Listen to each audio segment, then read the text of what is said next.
In the heart of Rome, every citizen held a voice not through words, but through a single cast vote. Here, the will of the people shaped the destiny of an empire, and from these foundations of reason and order, the world of law began to evolve. Welcome to Imhotep Nexus Mindspace. Today we're going to dive into one of the most clever, and let's be honest, completely unfair political systems ever invented. We're heading back to the early Roman Republic to figure out how they built a system that looked democratic on the outside, but was secretly engineered to make sure the wealthy elite always won. So just think about this for a second. What if you had a system where every single male citizen had the right to vote? Sounds great, right? The very foundation of democracy. But what if, in practice, the result was always the same? The richest minority got to call all the shots. Well, this wasn't some thought experiment, this was real life in ancient Rome. So the question is, how on earth did they pull it off? And this really gets to the heart of the paradox we're going to unpack. On one hand, you have this big promise, universal male suffrage. Every citizen gets a voice. But the reality? Elite minority rule. A system where the wealthy were basically guaranteed to decide who got elected and what laws got passed. And this wasn't a bug in the system. Nope. This was the system working perfectly, exactly as it was designed to. So where did a system like this even come from? Well, it didn't just pop up out of nowhere. It was actually a direct response to this massive change happening in Roman society, as it went from being just a collection of villages to a real, bustling city. You see, for its first couple of centuries, you got to picture Rome as, well, just a bunch of villages, really, run by local kings. But then, in the 6th century BC, everything changes. The Etruscan monarchy takes over. And the Etruscans, they were like the engineers and tech giants of their day. They brought all this advanced knowledge to Rome, and it just sparked a total transformation. And I mean, look at the scale of this change. We are talking about projects that were absolute game changers. The Etruscans built things like the Cloaca Maxima, a huge sewer system that made it possible for tons of people to live together, and the massive Servian walls to protect the city. They put up huge temples and public buildings, and even the first apartment buildings called insulae for the growing population. Rome was becoming a true metropolis. And with all this new development, people started flooding in. The population just exploded to around 50,000 people. Now, that created a new, much more complex and much wealthier society. The problem was, the old political system, which was based on these simple family clans, was totally breaking down. It just couldn't handle it. And this is where King Servius Tullius comes in.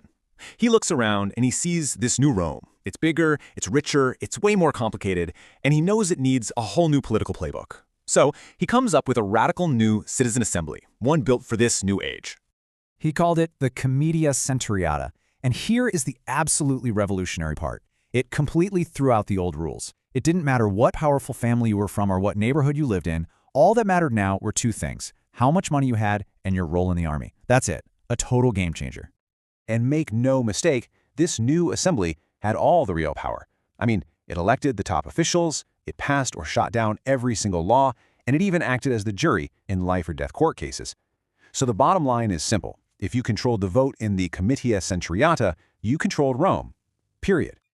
All right, so this is it. This is where we pull back the curtain. We know the assembly was all about wealth, and we know it was all powerful. So, how exactly did they rig it? Let's get into the nuts and bolts of how the rich always won.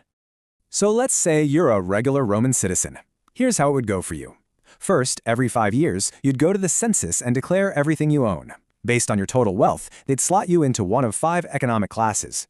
And finally, inside that class, you'd be put into a specific voting group, what they called a century. Okay, and right here, this is the secret sauce. This is the magic trick. There were 193 of these voting blocks in total. But, and this is a huge but, look at how they were divided. The knights and the first class, the absolute richest of the rich, they were given 98 of those voting blocks. 98! That's an automatic majority right out of the gate, before anyone else even votes. Meanwhile, almost everyone else, all the middle and lower classes, had to share the rest. And this is the truly genius part of the design. Your personal vote? It didn't actually count toward the final election result. Nope, your vote just helped decide which way your group, your century, would vote. The whole group then cast one single block vote. You can think of it kind of like the US Electoral College, right? The winner isn't decided by the popular vote, but by who wins these voting blocks. So picture this. It's election day. They start the voting in order, from the wealthiest class on down. So first up are those 98 blocks of the super rich. They cast their votes. Now you only need 97 votes out of 193 to win. So if those wealthy blocks all agreed, and they usually did, bam, they'd hit that magic number right away.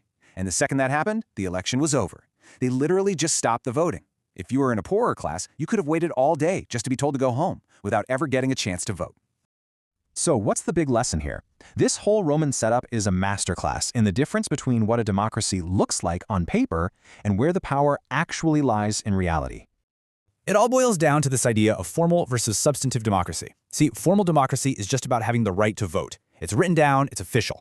But substantive democracy, that's about your vote having the actual power to make a difference. Rome gave nearly every citizen the formal right to show up and vote. But through this brilliantly rigged system, they gave all the real power to the wealthy. And that's really the thought I want to leave you with. This isn't just some dusty old history lesson. It's a perfect case study of how the rules of the game can completely determine the outcome, no matter who's playing. It really makes you stop and ask yourself, right? As we look at the world around us today, where else do we see that same gap? That gap between the people who have power on paper and the people who are actually pulling the levers. Every idea ends like a sacred book gently closing, yet truth keeps breathing in the mind.